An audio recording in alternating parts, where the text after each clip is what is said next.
Hello friends. आज के lecture में हम एक बहुत ही इंपॉर्टेंट चीज़ को समझने की कोशिश करेंगे कि अगर हम अकाउंटेंसी पढ़ रहे हैं तो उसके पीछे रीज़न क्या है। हमारे करिकुलम में अगर अकाउंटेंसी सब्जेक्ट को रखा गया है उसके पीछे रीज़न क्या है, या अगर हम अकाउंटिंग कैरियर बनाना चाहते हैं तो क्या फ़ायदे हैं उसके, क्यों लगता है कि अकाउंटिंग में अपना कैरियर बनाना आज के ज़माने में बहुत अच्छा है। इन सवालों को लेकर हम आज डिस्कस करेंगे। मेरे दोस्तों, सबसे पहली बात अगर हम देखेंगे कि आप अगर अभी क्लास 11th में पढ़ रहे हो तो आपके लिए आएगा ये चीज़। एक चीज़ अगर मैं आपको बोलूँगा कि आप अकाउंटेंसी क्यों पढ़ रहे हो, तो आप बोलोगे सर हमारे सिलेबस में क्लास 11th में एक सब्जेक्ट जो रखा गया है सर वो रखा गया है अकाउंटेंसी। क्लास 11th कॉमर्स में अकाउंटेंसी रखा गया है, हम इसलिए पढ़ रहे हैं। बट हम सोचेंगे कि भाई इन्होंने अकाउंटेंसी रखी क्यों है, 11th में कॉमर्स में अकाउंटेंसी क्यों रखे है। ठीक है, ये सवाल तो आएगा ना, क्योंकि जब आप इस सवाल को एड्रेस करेंगे कि क्यों रखा है अकाउंटेंसी, तभी तो आपको इंटरेस्ट डेवलप हो जाएगा अकाउंटेंसी पढ़ने में। समझ आई मेरी बात। मेडिकल साइंस के बारे में जब आपको पता है कि आप डॉक्टर बनोगे, आप लोगों का इलाज करोगे, तो आपको बायोलॉजी पढ़ने में मजा आ जाएगा। फिर डेप्थ में फिर जितनी भी बाकी चीजें हैं उनको पढ़ने में मजा आएगा जब आपको एंड गोल पता है। तो पहले हम समझ के एंड गोल क्या है अकाउंटेंसी का, तभी आपको वो मजा आ जाएगा अकाउंटेंसी पढ़ने में। ठीक है दोस्तों, इस क्वेश्चन को एड्रेस करते हैं। 11th में आपका, अब एकेडमिक्स में अगर देखेगा आपके 11th में अकाउंटेंसी है, उसके बाद 12th में आपकी अकाउंटेंसी है। कॉमर्स में जो जो फील्ड्स है, जो जो प्रोफेशन है, सब में अकाउंटेंसी है। तो क्यों अकाउंटेंसी इंपॉर्टेंट है मेरे दोस्तों? अकाउंटेंसी, अगर हम बिजनेस की बात करेंगे, अकाउंटिंग हम किसकी करेंगे नॉर्मली, अगर रोजमर्रा जिंदगी की बात करेंगे तो हम में से हर कोई अपनी लाइफ में अकाउंटिंग करता है। अकाउंटिंग को अगर मैं लिटरल मीनिंग बता दूंगा आपको, अकाउंटिंग का जो लिटरल मीनिंग है वो है, कि मैंने उर्दू में लिखा, हिसाब रखना। HISAAB, हिसाब रखना। तो क्या आप हिसाब रखते हो खुद? हाँ सर, हम भी हिसाब रखते हैं। हमें अगर हमारे पापा ने 50 रुपया 100 रुपया दे दिया तो हम उसका हिसाब रखते हैं। हमारे ज़माने में 50 100 रुपये थे, आप तो आप लोगों को हज़ारों में मिलते हैं, पॉकेट मनी या बाकी चीज़ें। सर हम हिसाब रखते हैं। क्या हमारे पेरेंट्स हिसाब रखते हैं? हाँ सर, हमारे पेरेंट्स हिसाब रखते हैं। अगर वो सैलरीड क्लास के हैं तो वो हिसाब रखते हैं कि किसको कितना पैसा देना है, बच्चों की कितनी फ़ीस है, उसके लिए कितना रखना है पैसा, बाकी घर की ग्रॉसरीज के लिए कितना पैसा रखना है, अगर किसी का एडमिशन कराना है उसके लिए, बाकी कंटिजेंसी के लिए कितना, तो उससे वो अपनी फाइनेंशियल प्लानिंग करते हैं, तो वो भी हिसाब रखते हैं। फिर आते हैं बिजनेसेस में।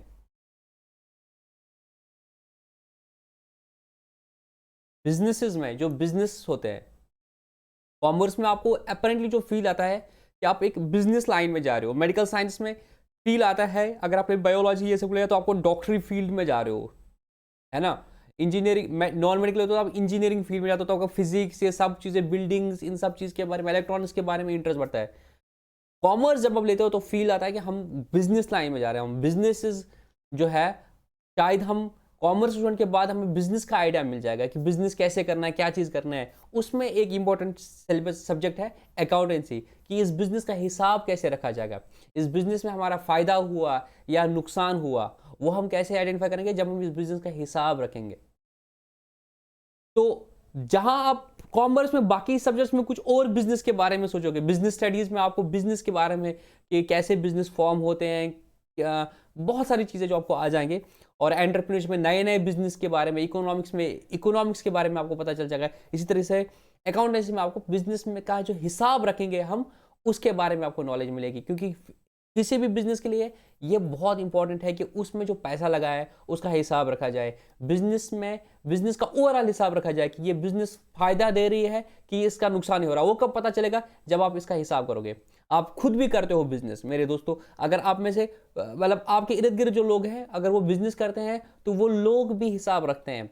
वो उस लेवल पे हिसाब नहीं रखते होंगे जो हम आगे अकाउंटिंग पढ़ेंगे, मॉडर्न अकाउंटिंग, जिसमें बाज़ाब्ता लॉज है, रूल्स है, उस हिसाब से करते हैं। बट वो भी कहीं ना कहीं हिसाब रखते हैं, लेमन लैंग्वेज में वो भी हिसाब करते हैं। बट हम उस हिसाब रखने को थोड़ा सा सिस्टमेटिक वे में, थोड़ा सा क्या, उसके लिए एक पूरी मतलब साइंस बोलो उसको है, उसको हम पढ़ने जा रहे हैं। ठीक है दोस्तों, तो ये थोड़ा सा आइडिया मिला आपको बिजनेस के कंटेक्स्ट में कि हमें बिजनेस का पता चल गया है फायदा या नुकसान है, तो उसमें हमें आइडिया मिलेगा बाय द अकाउंटिंग। ठीक है, और जरा देखेंगे हम मेरे दोस्तों कि आपको अकाउंटेंसी कहाँ कहाँ पे पढ़नी है, ये भी जरूरी जानना है, क्योंकि ये एक ऐसा सब्जेक्ट है जो आपको कॉमर्स फील्ड में किसी भी प्रोफेशन में, मैं आपको जस्ट यहाँ पे थोड़ा सा हिंट दूंगा कि अगर आप अभी कॉमर्स में हो, कॉमर्स लिया आपने 11th में, तो आगे आप क्या क्या कर सकते हो सर? आगे हम सीए करेंगे, जो कॉमर्स का सबसे मतलब इंडिया में सबसे बेस्ट प्रोफेशन है वो चार्टर्ड अकाउंटेंसी है, क्योंकि आप फिर अकाउंटेंट, देखो नाम ही है चार्टर्ड अकाउंटेंट, एक तो अकाउंटेंट पर वो भी चार्टर्ड, जिसको एक पर्टिकुलर एक recognised university institute of chartered accounts of India, professional body, highest accounting body in the India and second largest accounting body in the world, उससे आपको डिग्री मिलेगी अगर आप सीए करोगे। वहाँ पे आपका नाम में ही अकाउंटेंट है, चार्टर्ड अकाउंटेंट। वहाँ के जितने भी सीए में सीए फाउंडेशन होता है, सीए इंटर होता है, सीए फाइनल होता है, हर किसी में आपको अकाउंटिंग है। बाद में ये सीएज अपना ऑफिस खोलते हैं, तो वहाँ ये लोगों की जो है उनकी बुक्स ऑफ अकाउंट्स बनाते हैं या उनका ऑडिट करते हैं। ऑडिट किसका किया जाएगा? जब अकाउंटिंग होगी, जब अकाउंट्स बनाओगे, जब हिसाब रखा होगा तो उसका ऑडिट किया जाएगा। तो अगर आपको ऑडिटर बनना है तो आपको पहले अकाउंटिंग तो आनी चाहिए। आप एमबीए कर सकते हो, बीबीए एमबीए कर सकते हो, वहां पे भी आपको अकाउंटिंग है। आप बीकॉम करोगे, वहां पे अकाउंटिंग है। आप एमकॉम करोगे, वहां पे अकाउंटिंग है। आप पीएचडी करोगे, वहां पे अकाउंटिंग है। आप सीए के आगे जाके सीपीए करोगे, अमेरिकन कोर्स, एसीसीए करोगे, यूके का कोर्स, ये सब चीजें जो है वर्ल्ड प्रोफेशनल अकाउंटेंट जो है, chartered professional accountant international level पे, एसीसीए, ये सारे कोर्सेज है। इनमें सबसे इंपॉर्टेंट क्या है? It's all around accountancy. और मेरे दोस्तों, अकाउंटिंग में फील्ड बनाना आज की डेट में सबसे मतलब ऐसा माना जाएगा कि जिसकी सबसे ज्यादा डिमांड है। ये आम अकाउंटेंट नहीं, बट अब आगे डेप्थ में जब जाओगे अकाउंट्स में, बहुत ही अच्छा कैरियर है। क्योंकि कोई भी बिजनेस हो भाई, पैसा लगता है उसमें, नहीं लगता है। अगर आपको पैसे की समझ है, आप बिजनेस के फाइनेंशियल स्टेटमेंट्स पढ़ सकते हो। हर किसी को आजकल बिजनेस के फाइनेंस में पढ़ने की जरूरत पड़ रही है। वो दिन चले गए जब हम बोलते हैं कि हम अकाउंटेंसी पढ़ेंगे क्योंकि हमारे करिकुलम में 11th या 12th में, वो दिन चले गए मेरे दोस्तों। आज की डेट में आपको बताता हूं, कोई भी बंदा मेडिकल बैकग्राउंड का होगा, नॉन मेडिकल बैकग्राउंड, उसको भी बिजनेस के जो बुक्स ऑफ अकाउंट्स है, फाइनेंशियल स्टेटमेंट जो आप आगे पढ़ेंगे, हम profit loss account, balance sheet, इनको पढ़ने की जरूरत पड़ रही है। आप बोलोगे सर क्यों? मैं आपको 2 एग्जांपल्स देता हूं जिससे आपको क्लैरिटी आ जाए कि कितने इंपॉर्टेंट है। आप तो उसी लाइन में जा रहे हो मेरे दोस्तों, आप उसी लाइन में जा रहे हो। आपने 11th में कॉमर्स ले लिया है, बट मैं बोल रहा हूं बाकी लोगों को भी आज की डेट में अकाउंटेंसी की जरूरत पड़ रही है। तो समझ लो, you are lucky once, because आपका ये प्रोफेशन ही है। बट बाकी ऐसे लोग भी हैं जिनको बाय हुक और क्रुक इसकी नॉलेज हो जरूरत पड़ती है। और मुझे बहुत सारे लोगों ने बोला जो अकाउंटिंग बैकग्राउंड से नहीं है, जिनका अकाउंटिंग का कुछ लेना देना नहीं है, वो बोले लतीफ हमें बता दो बैलेंस शीट को कैसे रीड करें, प्रॉफिट लॉस को कैसे समझे। अब बताओ कि सर ऐसा क्यों होता है? 2 एग्जाम्पल मैं दूंगा अपनी रियल लाइफ में। फर्स्ट एग्जाम्पल मेरे दोस्तों, इन्वेस्टिंग या इन्वेस्टर बोलो, आजकल कंसेप्ट आ गया है, लोगों के पास जो भी पैसा आता है वो मार्केट में, शेयर मार्केट में लगाता है। आपने भी देखा होगा बहुत सारी ऐप्स आ रही है आजकल एडवर्टीज में, ग्रो ऐप, पेटीएम, जीरोदा, ये सारी चीजें आ रहे हैं कि जो हमें फैसिलिटी देते हैं कि हम शेयर्स में इन्वेस्ट करें। अब आप शेयर्स में इन्वेस्ट करोगे, कंपनी में पैसा लगाओगे, तो आप तो ये जानने की कोशिश करोगे इस कंपनी ये प्रॉफिट में है कि लॉस में है, इस कंपनी की फाइनेंशियल पोजीशन क्या है। अगर मैं यहां पे पैसा लगा लूंगा, वो आगे चीजें आपको समझ आ जाएगी कि कंपनी में कैसे पैसा लगाया जाता है। बट मैं अभी आपको बता रहा हूं, जैसे वो कुछ लोग हैं जो कंपनीज में पैसा लगाते हैं, तो उनको जरूरत पड़ती है कि वो उन कंपनीज की फाइनेंशियल स्टेटमेंट पढ़ लें। वो फाइनेंशियल स्टेटमेंट कौन पढ़ेगा? जिसने अकाउंटेंसी पढ़ी होगी।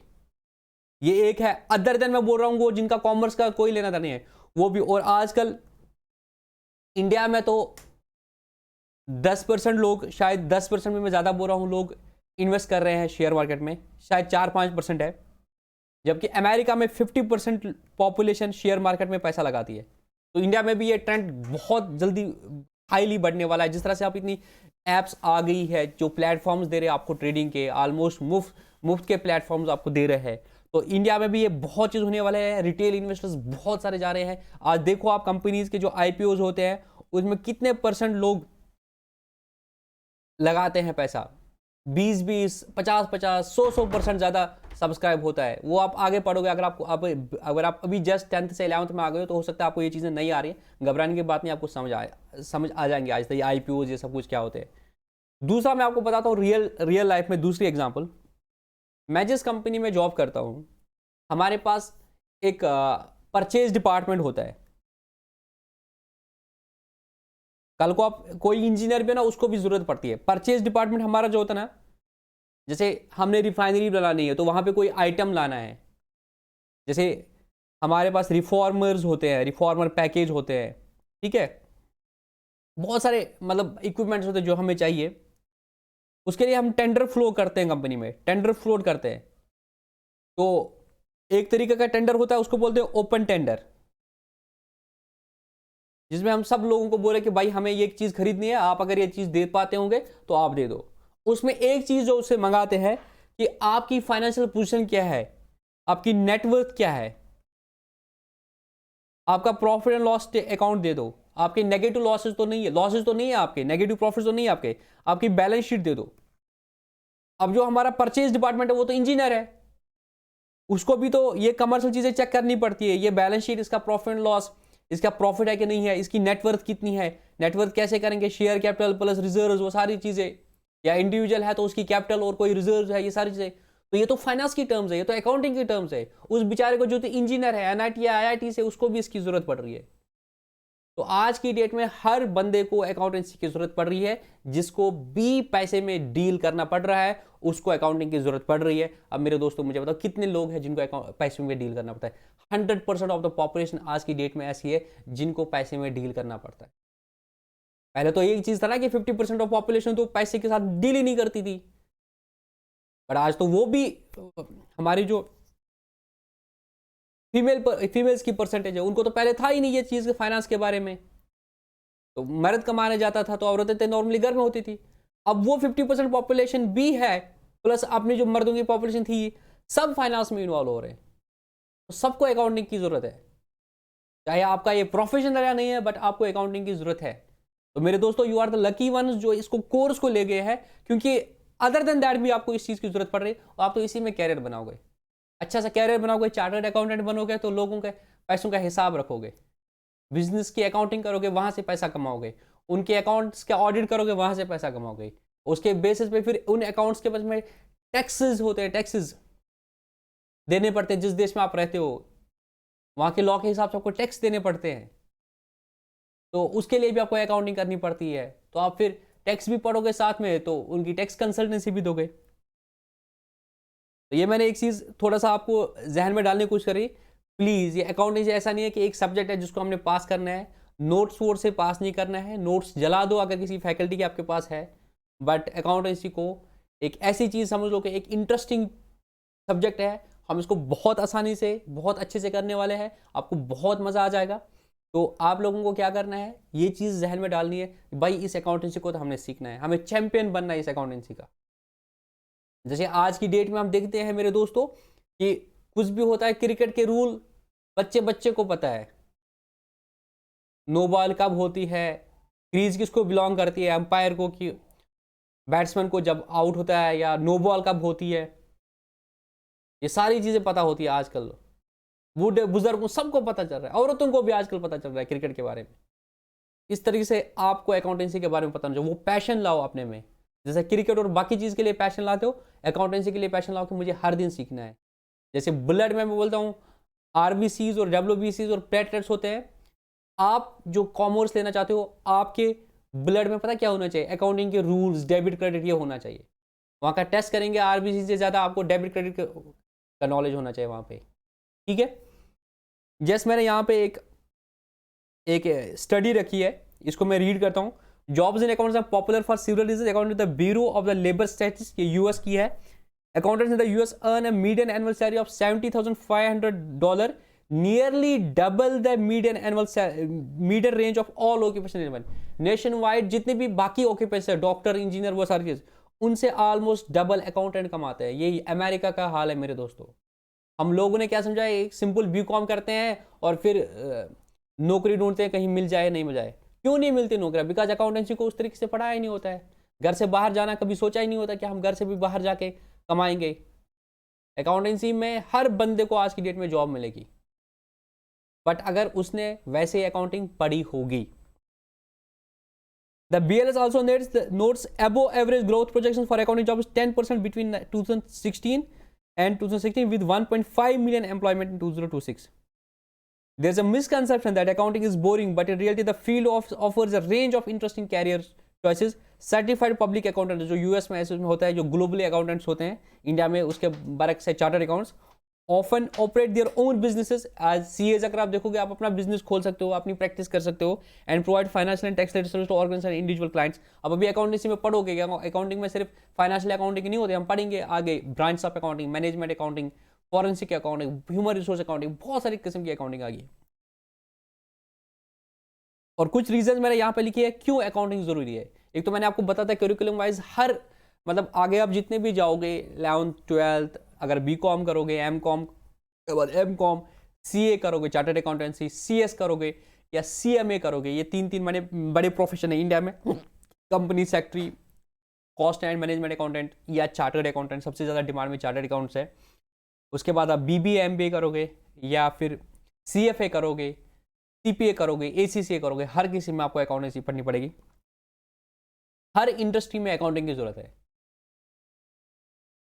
बाकी जितनी भी इंडस्ट्रीज है, अगर बॉलीवुड देखेंगे तो बॉलीवुड में अगर आपको कैरियर बनाना है तो आप तो एक्टर होना पड़ेगा या ऐसी चीज़ें कोई होना पड़ेगा। क्रिकेट में आपको क्रिकेटर होना पड़ेगा, तो इंडस्ट्री स्पेस पर। बट अकाउंटिंग क्रिकेट में भी है, अकाउंटिंग बॉलीवुड में भी है, फैशन, आर्ट्स, हर किसी में अकाउंटिंग है, इररेस्पेक्ट ऑफ द इंडस्ट्री। जो भी इंडस्ट्री है अकाउंटिंग तो है ही उधर। तो आपको डायनेमिक मिल जाता है एक ऐसा कैरियर कि आप किसी भी इंडस्ट्री में जा सकते हो।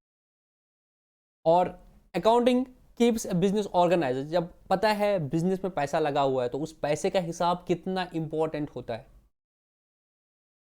तो जब आपको अकाउंटिंग आपने अच्छे से की होगी, उस पैसे का हिसाब अच्छा आपको सब कुछ पता मिलेगा रियल टाइम पे, तो आपकी बिजनेस एक ऑर्गेनाइज्ड मैनर में काम कर पाते हैं। आपको पता है, आप डिसीजन ले सकते हो कि भाई हमारे पास कितने फंड्स है। आपको कहीं से एक ऑफर आता है कि ये सपोज आप कहीं मैन्युफैक्चरिंग इंडस्ट्री में हो तो आपको एक ऑफर आता है 1000 आइटम्स डिलीवर करने का। तो आपके पास अगर पता होगा हमारे पास पैसे कितने हैं, तो अगर हिसाब अच्छे से रखो तो आप बता पाएंगे कि हम इस ऑफर को लेंगे या नहीं लेंगे। और accounting help us evaluate a business performance, कि ये बिजनेस जो हमारा है, मैंने बिजनेस स्टार्ट कर दिया, मैं जानना चाहूँगा कि मेरा फ़ायदा हुआ है नुकसान हुआ, कब पता चलेगा? जब मैं अच्छे से हिसाब रखा होगा। तो कैसे हिसाब रखेंगे वो हम आगे देखेंगे, बट अभी मैं आपको फ़ायदे गिना रहा हूँ अकाउंटिंग के। और accounting help to stay within the law. जिस कंट्री में आप रहते हो, जैसे इंडिया में है तो यहाँ का लॉ आपको बोलता है, जैसे टैक्स लॉज है कि भाई आपको टैक्स देना पड़ेगा अपनी इनकम पे। भाई इनकम कैलकुलेट तो करोगे ना, तो इनकम टैक्स एक्ट बोलता है कि मतलब बिजनेसेस को, वो आप पढ़ोगे आगे आगे कि इन लोगों को क्या करना है, कंपलसरी अपने अकाउंट्स रखने हैं। और जैसे बिजनेस में अगर 2 करोड़ से ज़्यादा है, आपको टैक्स ऑडिट कराना पड़ेगा चार्टर्ड अकाउंटेंट से।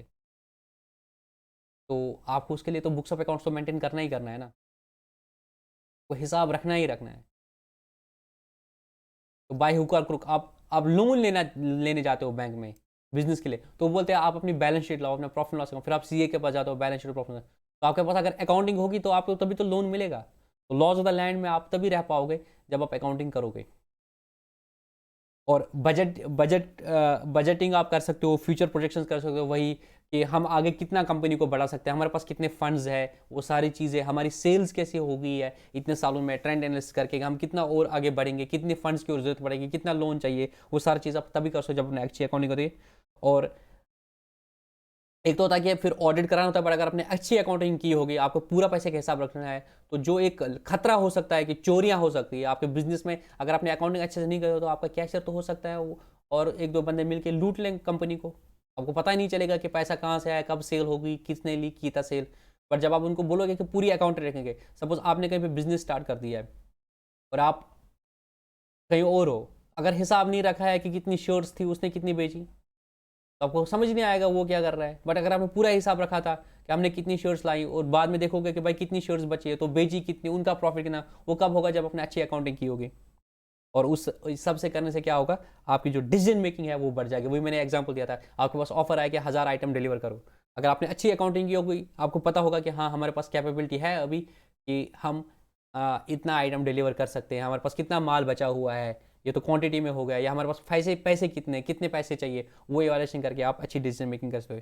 ये मैंने आपको एक जस्ट आइडिया दिया कि अकाउंटेंसी क्यों ज़रूरी है। आई होप आपको एक वो मोटिवेशन मिल गई कि हमें ये जो आगे अकाउंटिंग पढ़नी है, सिर्फ ये चीज़ लेके नहीं पढ़ना है कि हमने 11th क्लास ज्वाइन कर दिया है और 11th में एक सब्जेक्ट अकाउंटेंसी है, बट ये चीज़ कि इस अकाउंटेंसी को पढ़ने में हमें बहुत सारे फ़ायदे, अगर हमें अपना कैरियर बनाना है, क्योंकि हमने कॉमर्स ज्वाइन किया तो वो अदरवाइज़ उसके बगैर भी हो सकता है कि मेरे लेक्चर्स कोई देख रहा होगा तो उनके लिए भी बहुत फ़ायदा होगा। अगर आप अदर देन मतलब 11th क्लास के स्टूडेंट हो और ये देख रहे हो तो प्लीज़ कमेंट करके बता देना कि आप और क्या चीज़ें एक्सपेक्ट कर रहे हो हमसे, क्योंकि हम तो स्पेसिफिकली अभी 11th के लिए फोकस करते हैं, बट अदर देन दैट भी अगर आप मजबूर हो रहे हो, कुछ फ्रेंड्स ने मुझे बोल दिया कि उनको चाहिए लेक्चर्स, तो वो भी बताना ताकि हम आपके लिए स्पेशली कुछ और भी लाए और ताकि एक बैलेंस रहे।